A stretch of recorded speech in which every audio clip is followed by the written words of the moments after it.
Batu TV.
Mewujudkan pasar rakyat yang berstandar nasional Indonesia atau SNI terus digencarkan oleh pemerintah Kota Malang.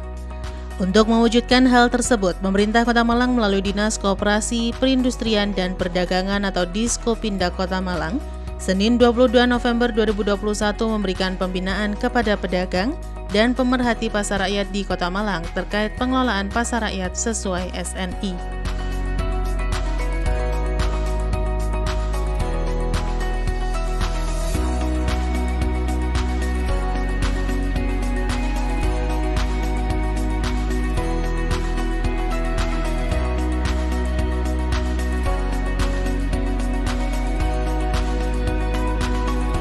Pembinaan pengelolaan pasar rakyat sesuai SNI yang berlangsung di Mini Block Office Pemkot Malang dibuka oleh Kepala Dinas Koperasi, Perindustrian dan Perdagangan Kota Malang Muhammad Sailendra. Assalamualaikum warahmatullahi wabarakatuh.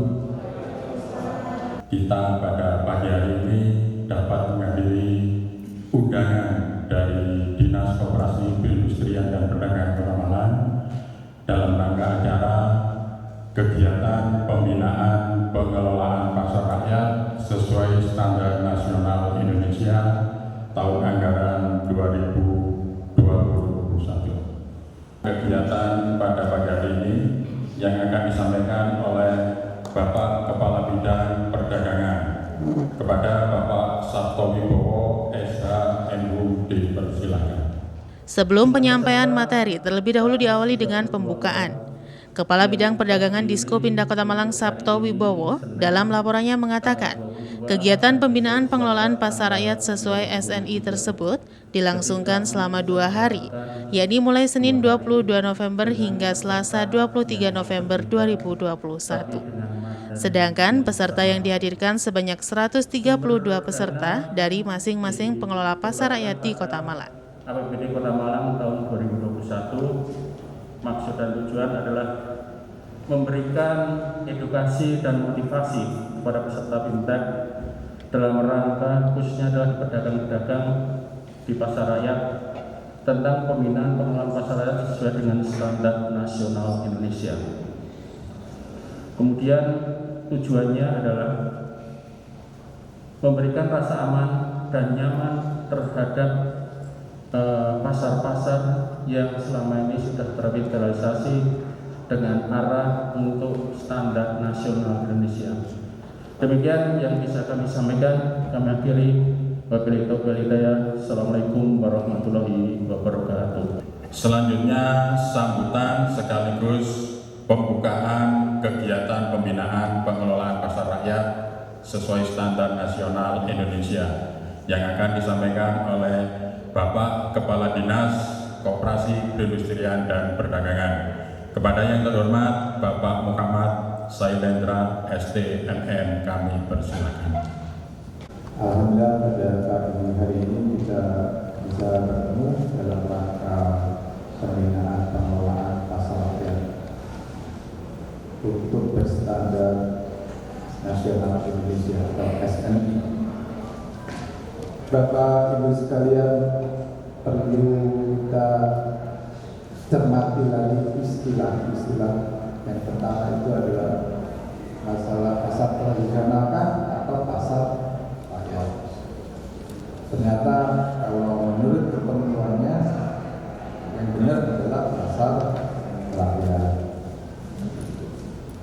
Jadi pasar tradisional, pasar istilah itu coba kita gantikan mulai sekarang bahwa pasar yang Kepala Disko Pindah Kota Malang Muhammad Sailendra dalam sambutannya mengatakan, pembinaan tersebut untuk memberikan pemahaman kepada pengelola pasar rakyat di Kota Malang untuk mewujudkan pasar ber-SNI. Sehingga pengelola pasar paham apa yang harus dilakukan untuk memenuhi kategori tersebut. Ia berharap dengan adanya pasar rakyat ber-SNI, pengunjung maupun pedagang akan lebih nyaman untuk bertransaksi di pasar rakyat dan kesan pasar yang kumuh tak ada lagi. Kriteria yang mempersyaratkan suatu pasar bisa dikatakan mempunyai standar nasional Indonesia atau SNI itu harus memenuhi beberapa hal yang nanti akan didetailkan oleh narasumber. Apa sih standarnya pasar itu? Tadi kalau pengelola pasar sudah UPT pasar, bidang perdagangan juga. Yang terlibat siapa? Disko Pindah juga terlibat dalam pengelolaan pasar. Siapa lagi? Lingkungan sekitarnya. Apakah itu RT, lurah, itu bisa jadi terlibat dalam pengelolaan pasar di lingkungan sekitar pasar itu juga. Karena apa? Seperti yang saya sampaikan tadi, untuk memajukan pasar rakyat kita harus bersama-sama, komunikasi yang bagus antara kita dengan pengelola pasar, pedagang pasar, dan paguyuban pedagang pasar. Mungkin itu yang bisa kami sampaikan dalam kesempatan ini. Saya akhiri. Assalamualaikum warahmatullahi wabarakatuh. Peserta dimohon berdiri. Oke, selanjutnya gaya bebas. Boleh gaya bebas, dada-dada boleh, salam komando boleh. Sekarang kami dapur untuk memasuki sesi materi. Tanpa panjenengan sadari, di sini ada logonya SNI. Coba dilihat. Hitam tebal ada logonya SNI. Kemudian helm yang kita pakai sehari-hari itu juga ada logo SNI, juga ada yang tidak. Kemudian apa hubungannya minuman mineral dengan helm yang saya sampaikan tadi dengan kegiatan kita pada pagi hari ini? Sekilas memang tidak ada hubungannya, karena yang akan kita bahas adalah tentang pasar yang ber-SNI. Nah, itu adalah tugasnya dua narasumber yang akan menyampaikan tentang pasar yang berstandar SNI. Sementara setelah pembukaan, kemudian dilanjutkan dengan penyampaian materi terkait pengembangan pasar sehat menuju pasar SNI yang disampaikan oleh Kabid Perdagangan Disko Pindak dan Tri Rudi, Kepala Seksi Penataan Pasar Disko Pindak, terkait syarat yang berlaku menuju pasar SNI. Sampai dengan 2021, seperti kita ketahui di Kota Malang itu ada 26 pasar rakyat. Jadi tidak namanya nomenklaturnya itu pasar rakyat, bukan pasar tradisional. Ya, itu sesuai dengan Permendak. Dari 26 tersebut sampai dengan tahun 2021 ada revitalisasi pasar 3 tempat. Kapan hari? Ya, sebelum ada pandemi. Sebenarnya saya sudah kemarin itu sudah dijanji sama Bank Dunia melalui PT SNI. Saya disuruh terus Indonesia. Apa? Jadi Bank Dunia itu memberikan satu pendanaan kepada pemerintah daerah terkait dengan pengelolaan pasar di pasar. Tapi alhamdulillah di Kota Malang tidak pinjam, tapi menggunakan anggaran pemerintah daerah. Nah, inilah yang Bapak Ibu ketahui. Yes. Terus berdoa semoga ketika pasar itu cepat selesai. Itu tadi kita ada perjanjian kerjasama dengan pihak kedua yang sampai dengan sekarang bila mana kita melakukan satu tindakan tanpa ada persetujuan dengan pihak yang lain akan blunder. Terus apa yang membedakan sih antara pasar rakyat dengan toko-toko modern? Kira-kira apa? Yang membedakan pasar modern dan pasar rakyat itu adalah ini, transaksinya melalui tawar menawar. Itu yang membedakan. Maka disusunlah SNI pasar rakyat agar tersedia bagi pemangku kepentingan. Pasar rakyat terkait SNI itu jatuh dalam tahun berapa? Persyaratan yang bersifat umum, lokasi pasar harus bebas banjir. Kemudian tanah longsor pasti nggak ada dari perbukitan. Legalitas pasar. Legalitas pasar adalah bahwa pasar tersebut merupakan aset pemerintah, dalam ini pemerintah ketemuan baik tanah atau bangunannya. Itu diberikan dengan apa? Sertifikat. Kemudian dilihat dari kebersihan, kesehatan, alat berjualan, tempat berjualan, barang dagangan. Perlu diketahui sekalian, karena di sini saya akan ada kegiatan ekologi di tempat lain, ada Bahrudin. Ada sanksi hukum kepada pengguna alat timbang bila mana secara sadar dengan itikat tidak baik mengurangi alat ukur tadi. Kalau pelanggaran seperti ini, panjangan ketangkap polisi dapat helm, bayar atau kurungan. Biasanya bayar, jangan pidana turun. Tapi kalau sudah sanksi tindak pidana, pilih satu, denda dan bukan atau. Tapi umum, secara teknis, secara ruang tempat tidak berjual, zonasi barang dagangan, tempat parkir memadai, bongkar rumah, dan lain sebagainya. Ini yang perlu dilengkapi. Kemudian pos kesehatan, pos keamanan, masjid, rest area, toilet bersih, sehat, keselamatan bangunan, kebersihan air, sistem drainase dan sebagainya. Kalau tadi bicara terkait dengan aspek umum, aspek teknis, kemudian aspek pengelolaan. Siapa ini? Berarti kita bicara tentang kepala pasarnya, pengelola pasar.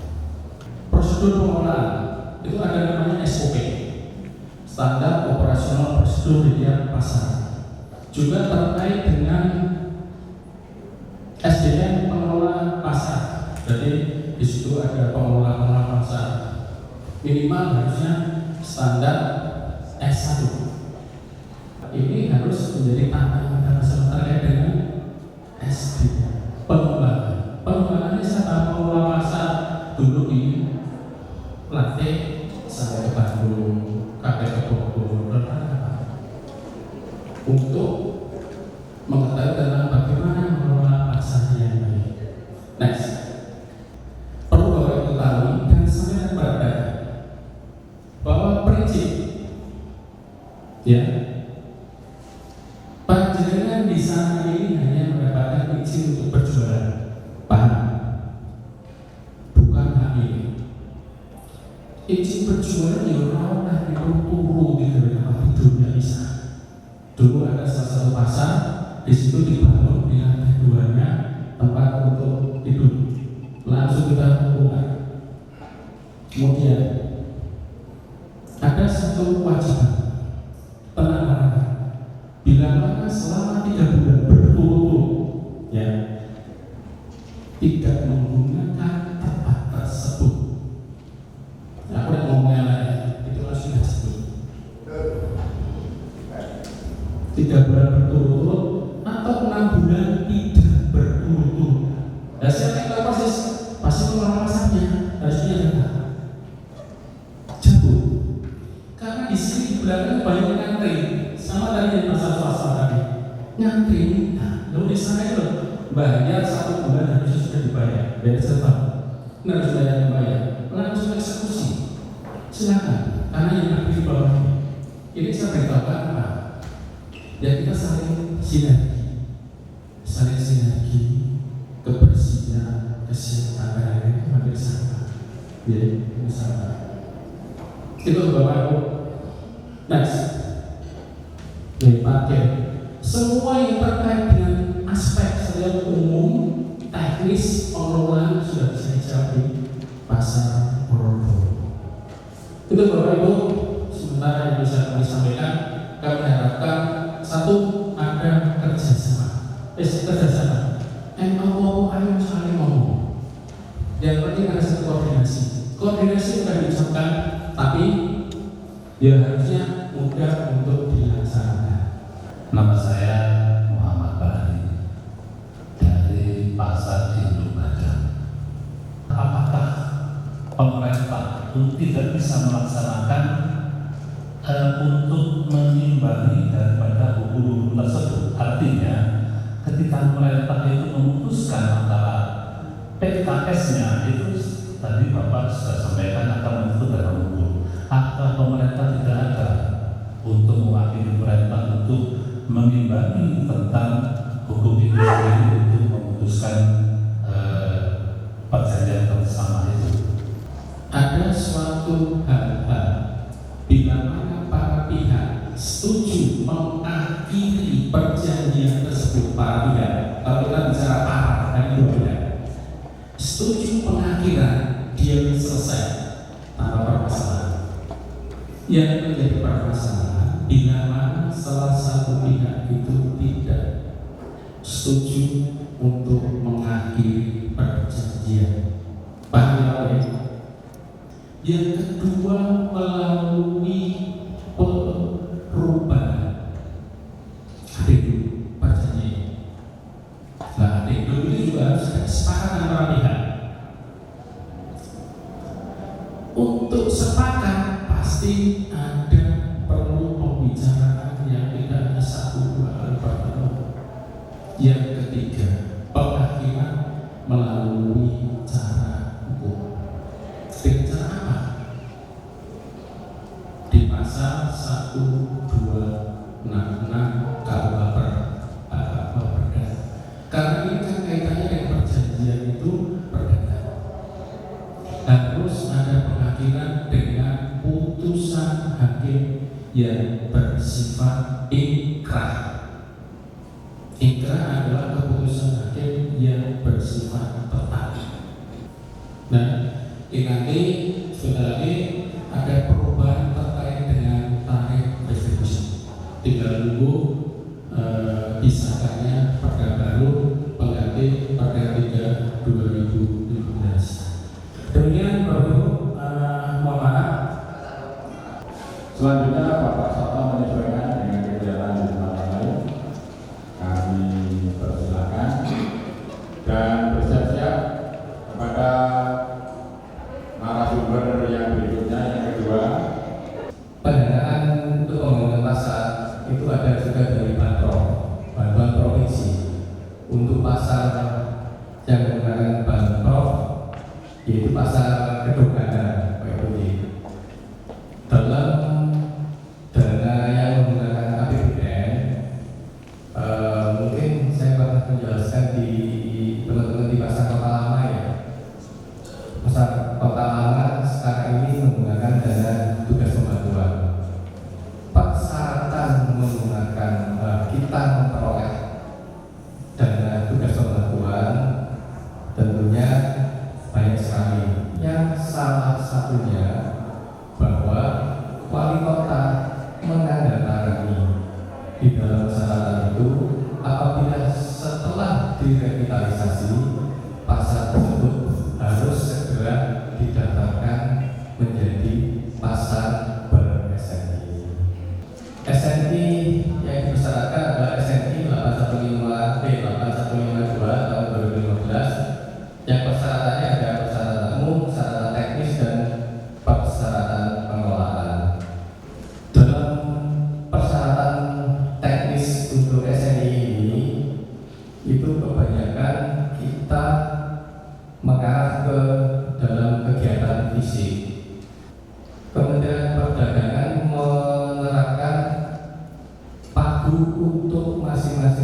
revitalisasi pasar di tahun 2012 itu bisa mencapai 10 miliar di awal-awal tahun 2015. Tapi dengan berjalannya waktu sampai dengan sekarang dan terakhir sekarang ini lagi pembangunan juga di pasar Kota Lama, anggaran ataupun pagu dari Kementerian Perdagangan yang untuk dan tugas pembantuan itu sekarang maksimal 4 miliar seperti itu.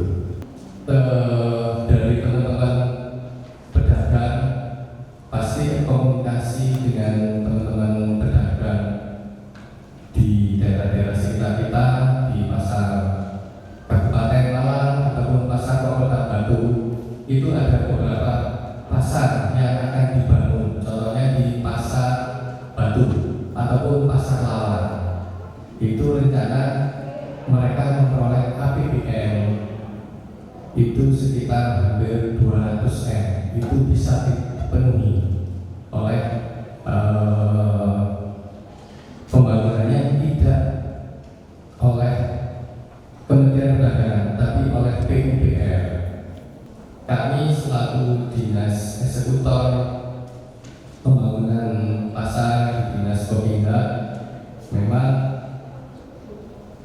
kita semua berkeinginan pada waktu direvitalisasi itu bisa semuanya terpenuhi untuk memenuhi persyaratan SME. Tapi kadang Bapak Ibu bisa memaklumi bahwa keterbatasan anggaran yang diberikan kami mengupayakan kalaupun usulan proposal kami ke teman-teman jajaran di Balai Kota Eksekutif ataupun ke Legislatif, kami pasti mengusulkan anggaran semaksimal mungkin apabila pasar dengan direvitalisasi. Secara pribadi sih kami mohon maaf, tapi memang apa daya kita diberikan anggaran seperti itu, kita yang memaksimalkan untuk kegiatan-kegiatan yang makro yang dibutuhkan untuk revitalisasi pasar, untuk yang lainnya baru, untuk yang lainnya kita penuhi dengan kegiatan-kegiatan pemeliharaan di tahun-tahun yang datang sebelum kita mengusulkan persyaratan untuk SME seperti itu. Selain penyampaian materi, juga dibuka sesi dialog antara peserta dengan kedua narasumber. Simon Alfredo melaporkan. Yang kedua, hal lain yang masih belum diperbaiki, kita bareng-bareng diomongkan bersama-sama untuk segera diperbaiki antara pengelola pasar, paguyuban dengan Dinas Koperasi Perindustrian dan Perdagangan. Jadi pola komunikasi yang telah kita bangun selama ini dari waktu ke waktu juga semakin efektif ya. Intinya kami dari P3KM Kota Malang ini memang sekarang itu telah mengadakan kegiatan program yang namanya kunjung pasar membawa berkah. Kita sebagai pedagang, sebagai paguyuban harus terus berkomunikasi dengan Dinas Koperasi Perindustrian dan Perdagangan. Adapun hal-hal yang tidak bisa diselesaikan segera dikomunikasikan secara baik-baik. Ini mungkin bukan pertanyaan, tapi hanya saran atau masukan saja. Ya. Adakah dana di pemerintah untuk revitalisasi saja? Karena kami sangat membutuhkan hal itu. Yang saya tanyakan seperti itu Pak, apakah di pemerintah ada dana untuk itu? Kalaupun ada dana, ya kami akan melakukan hal apa yang nanti akan diterangkan oleh Bapak. Kenapa pada waktu di revitalisasi itu kok nggak sekalian di zona gitu Pak, maksud saya? Itu kan lebih memudahkan. Tetapi kalau sudah jadi pasar itu kan sulit. Saya kira gitu aja Pak. Terima kasih. Wassalamualaikum warahmatullahi wabarakatuh. Kami semua di Dinas Kopinda berkomitmen sama seperti teman-teman di KKM dalam hal meningkatkan kesejahteraan pedagang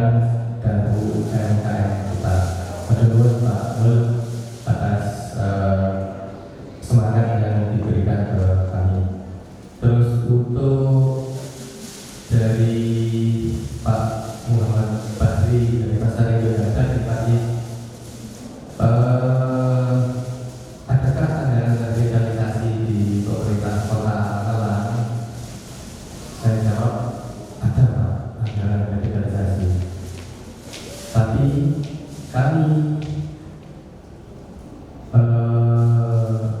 saya mohon maaf, ada Permendagri yang kemarin turun bahwa pasar-pasar yang sudah dikerjasamakan dengan pihak ketiga tidak diperkenankan menggunakan APBD dalam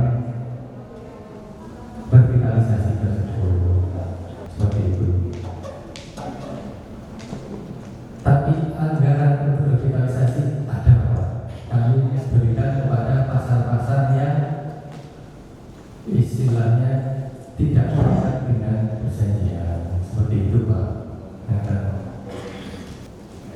Terus terhadap pertanyaan Pak Winoto Sarjajar yang kenapa pada waktu revitalisasi pasar Sarjajar tidak diterapkan langsung zonasi.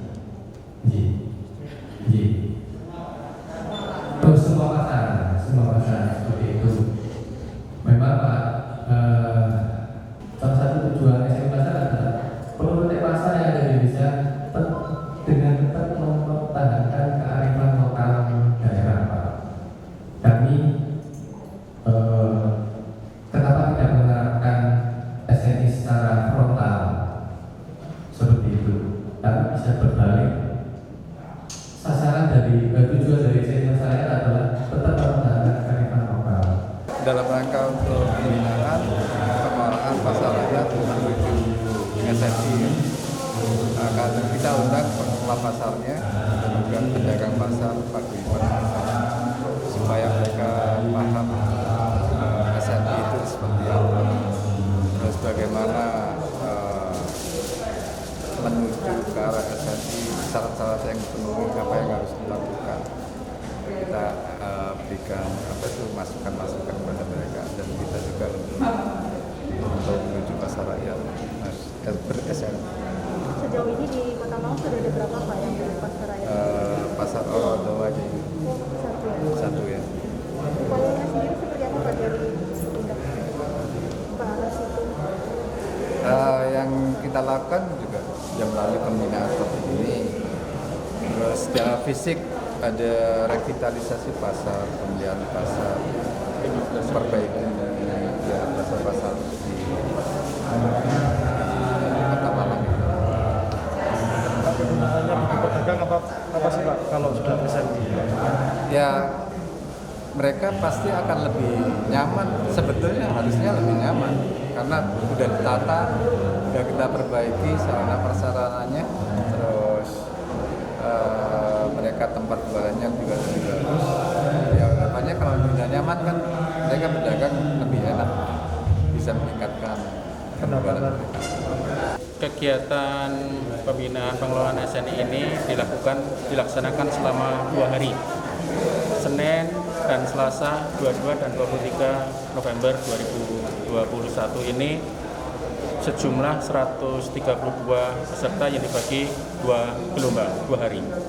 Peserta ini merupakan perwakilan-perwakilan dari pedagang-pedagang yang ada di seluruh pasar di Kota Malang. Perwakilan juga pemerhati terkait dengan pasar. Kalau kita bicara tentang pasar rakyat, dulu itu kan berpikir pasti daerah yang kumuh, banyak terjadi kriminalitas dan lain sebagainya. Nah, mulai tahun 2015 sampai dengan sekarang melalui pemerintah Kota Malang sudah mengadakan revitalisasi sejumlah 15 pasar. Nah, untuk tahun ini masih berjalan pasar Madiopuro, Lesanpuro, dan pasar Kota Lama. Harapannya pasar-pasar yang sudah terrevitalisasi tersebut nanti kita arahkan, kita lengkapi sesuai dengan standar nasional Indonesia. Mungkin sementara baru pasar Rodowo, nanti akan kita arahkan ke pasar Kasim untuk tahun-tahun berikutnya ini. Jadi harapannya kita pasar-pasar yang sudah terrevitalisasi akan kita siapkan menjadi pasar yang berstandar nasional Indonesia. Nah, maka kita undang para pedagang, paguyuban dan lain sebagainya itu. Pemerintah Kota Malang tidak akan bisa berbuat banyak tanpa ada satu kerjasama dengan mereka. Kita minta saling sinergi, saling memberikan masukan untuk kebaikan bersama.